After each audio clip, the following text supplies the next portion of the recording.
Siz yer sharidagi eng g'alati jonliqni ko'rib boqqanmi? Biz yashayotgan yer sharida dengizda xatarlik va sirliq joy yo'q. Shuni bilishimiz kerakki, insonlarning dengizga bo'lgan tushunchasi oralli 5% xolos. Necha ming metr so'zilgan cho'nqir va qorong'u dengizda nurg'ulg'an yuqori darajalik sirliq ovchilar bor. Qinundaqda bugun men sizlarga cho'nqir dengizdagi hozirgacha bayqalgan eng qo'rqinchli 5 xil jonliqni so'zlab beray. 5-si podsho siyoq baliq. O'tgan necha yilda har qaysi davlatlar matroslar orasida doim dengizdagi g'alati maxluq to'g'risidagi sirliq rivoyatlar taqilib turgan. Uning ustiga rivoyatlarning ko'pinchisi bu yo'g'on maxluqning 8 futi bor ekan deb sifatlangan. Garchi ayni chaqda bular bir rivoyat deb qaralsa-mu, lekin fan texnikaning taraqqilishiga ergishib, bu xil g'oyat zo'r jonliqning mavjud ekanligi rasmiy isbotlangan. Podsho siyoq baliq Tinch okeanining cho'nqir qismida yashaydigan jonliq. U yana dunyodagi hozirgacha bayqalgan eng uzun umrsiz hayvon. Tadqiqotchilarning faraz qilishicha, uning badan uzunligi hatto 20 metrga, putlari 10 metrdan oshib ketishi mumkin ekan. Uning ovlash usulimi intayin vahshiy bo'lib, o'ljini avval uzun va choplashadigan putlari bilan kuchab isib, ondan parchalab yeydi ekan. 4-si Chisayman deb ataladigan bir xil yilon baliq. U buningdan 360 million yil burun yer sharida barliqqa kelib bo'lgan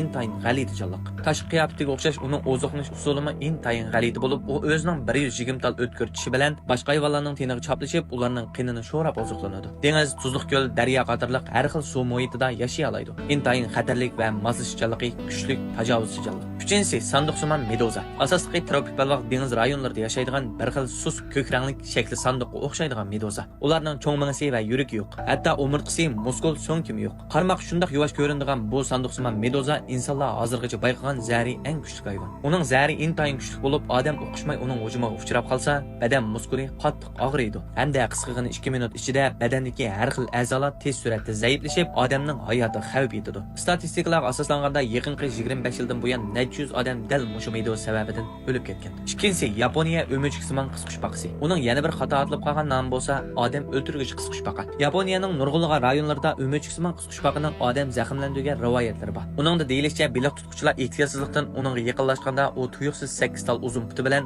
odam badanini ching o'g'rib olib, ondan qisquchi bilan odamni qisib dengizga so'rab akirib yeydi ekan. Shu sababdan uningga odam o'ltirgichi qisqushbaqa degan xato nom berilib qolgan ekan. Lekin amaliyotda o'mechiksimon qisqushbaqa intayin muloyim, cho'ng tipdagi jonliq bo'lib, tashqi qiyofati o'mechikka o'xshashqa hamda cho'ng bo'lg'achqa bir xil odamga surlik tuyg'u berib qo'ygan. Uningdan boshqa odamni hayron qoldirdigini tadqiqotchilarning isbotlashicha, uning umri taxminan bir asrga yetadi ekan. 1-si Shanxay Longyu, ya'ni cho'nqir dengiz ajdarho baliqi. Cho'nqir dengizning 1500 metrlik etkida intayin g'alati bo'lgan jonliq bor. O dal Shanxay Longyu. U o'tkir tishliq hamda yo'g'on boshqa sirliq jonliq. U o'g'ilganda badaniga nur tarqatilgan a'zosi bilan o'ljisini jalb qilib, o'ljiga yaqin kelgandan keyin uni qattiq tishlab toki o'lgich uni qo'yib bermaydi ekan. Uning tashqi qiyofati odamga bir xil g'alati tuyg'u beralaydi. Amaliyotda cho'nqir dengizda yuqorqi g'alati jonliqlardan boshqa yana nurg'ulg'an biz bayqamagan har xil sirliq va qo'rqinchli jonliqlar bo'lishi mumkin. Ketgan dengiz ana shunday joy. Biz shuning ishonamizki, fan texnikaning taraqqilishiga ergishib, bizning dengizga bo'lgan tushunchamiz texnik oshadi.